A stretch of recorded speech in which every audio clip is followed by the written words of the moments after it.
I'm not telling anyone what to do. You're free to do whatever you like. But if you find yourself saying any of these 10 things while you're gambling, you may find a lot of financial, emotional, and spiritual pain down the road. Being in the position that I am as someone who creates content for gambling addiction recovery, I've been exposed to a lot of negative feedback.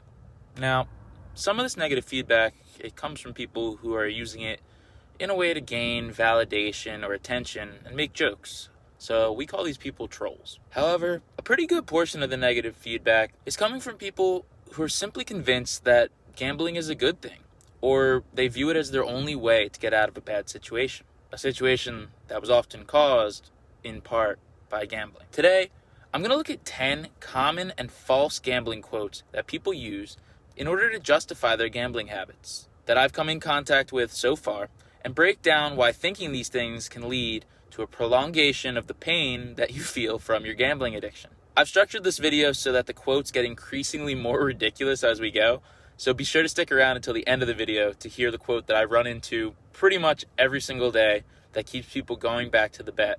My name is Rob, and I'm a compulsive gambler. I made my last bet on November the 12th of 2022, and since then I've made it my personal mission to educate you, my audience, on the reality of gambling addiction and what's working for me in my own personal recovery journey. If you or someone that you know is struggling with their relationship to gambling, you've found the right channel. I release videos on this topic every single day. So if you're looking for a place to start or continue your recovery journey, smash that subscribe button to join our up and coming community. So let's get into these ridiculous quotes. The first one, just one more. This is honestly something I probably said a few years ago. One more spin or one more hand quickly develops into a few more hours of gambling. As addicts, we lack that off button that tells us to stop. We all know it's never actually just one more until we run out of money. The next thing that I hear all the time is never give up. The next hit could be the jackpot. This is another common one that people tell me. However unlikely it is, the reality is that your next hit really could be the jackpot. But then what happens? What do you do after that? We like to think as compulsive gamblers that we'll hit big and we'll live this great and lavish lifestyle with everything we want. But do we ever stop and think about what the actual price tag is on that life? What win would be big enough to actually stop? If you're like me, you were always chasing a big win, but when you'd get it, you'd think, well, now what? Whether it would be 5 minutes later or 5 days later, that jackpot would always be given back. Compulsive gamblers, we don't have an actual goal when we're gambling, even if they give a tentative goal for that night. We're gambling to feel.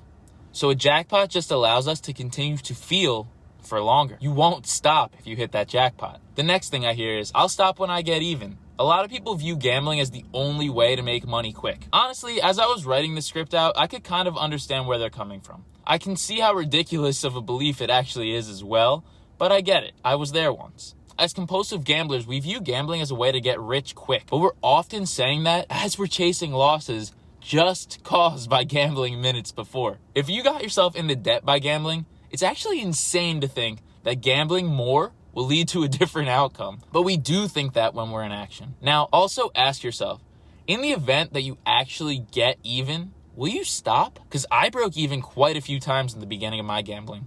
And I didn't stop for 6 more years. Will you actually stop if you break even? The next thing I hear is that it's only a problem if you're losing. This is a really common one. And honestly, it's really hard to get someone to understand that gambling's not profitable in the long term when they're currently up money from gambling. Gamblers are the definition of instant gratification seekers. We lack the foresight to see later down the road in the gambling timeline. So until we've experienced the pain of loss to reference, until we've experienced that pain of losing over and over again, it's really difficult to come to terms with the fact that you will eventually lose. I can win, I just have an edge. This is another one I hear. Let me start by saying you do not have an edge. No matter what thoughts are going through your head about doing statistical research and betting with the trends or whatever you think is correct, you don't have an edge. Because if you did have an edge, the casino would simply ban you. That's what happens to card counters. Why do you think it wouldn't happen to you if you had an edge? There's a billion different things that can happen during a sports event that can influence the match and change the outcome so that your surefire bet ends up being a loser. It's called gambling for a reason. And that reason is that you have the chance of losing. And it's a much better chance to lose than to win. The next thing I hear is that poker is not gambling because it's skill-based. This is a tough one to answer because admittedly, there are actually some profitable poker players. But where does that profit come from? tournaments. No poker player is going to have the audacity to tell you that they're profitable in more than 50% of the games that they play in. But when we hear of these big celebrity names like Phil Ivey and Daniel Negreanu, you have to ask yourself, why have they made so much money? Well, Phil Ivey's biggest win was at the 2014 Aussie Millions tournament out in Australia. He hit for almost $3.6 million.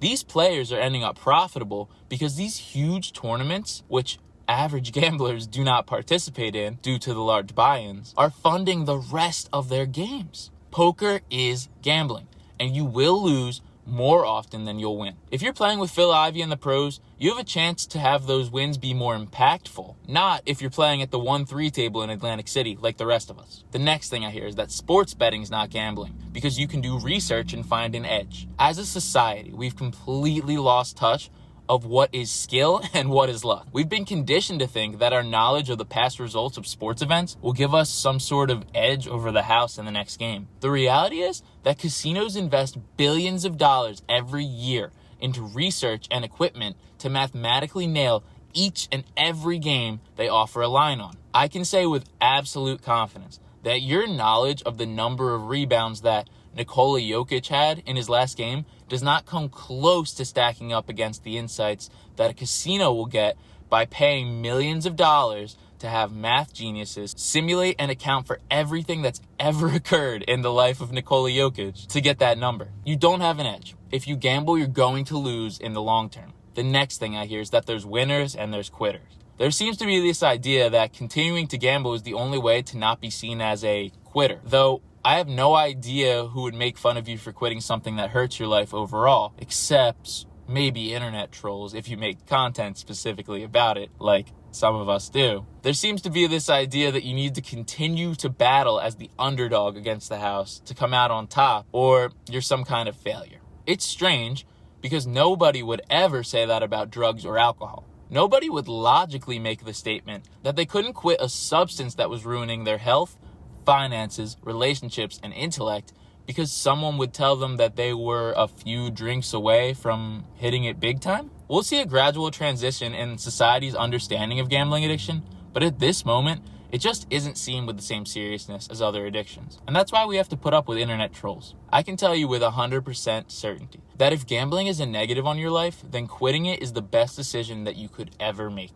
The next thing I hear is just because you lost doesn't mean that I will. No, I guess my story doesn't mean that I have a fully encompassing knowledge on how everything will go for everyone in the long term. But I also have access to the game rules and all the implied probabilities of success in a specific game based on decades of research.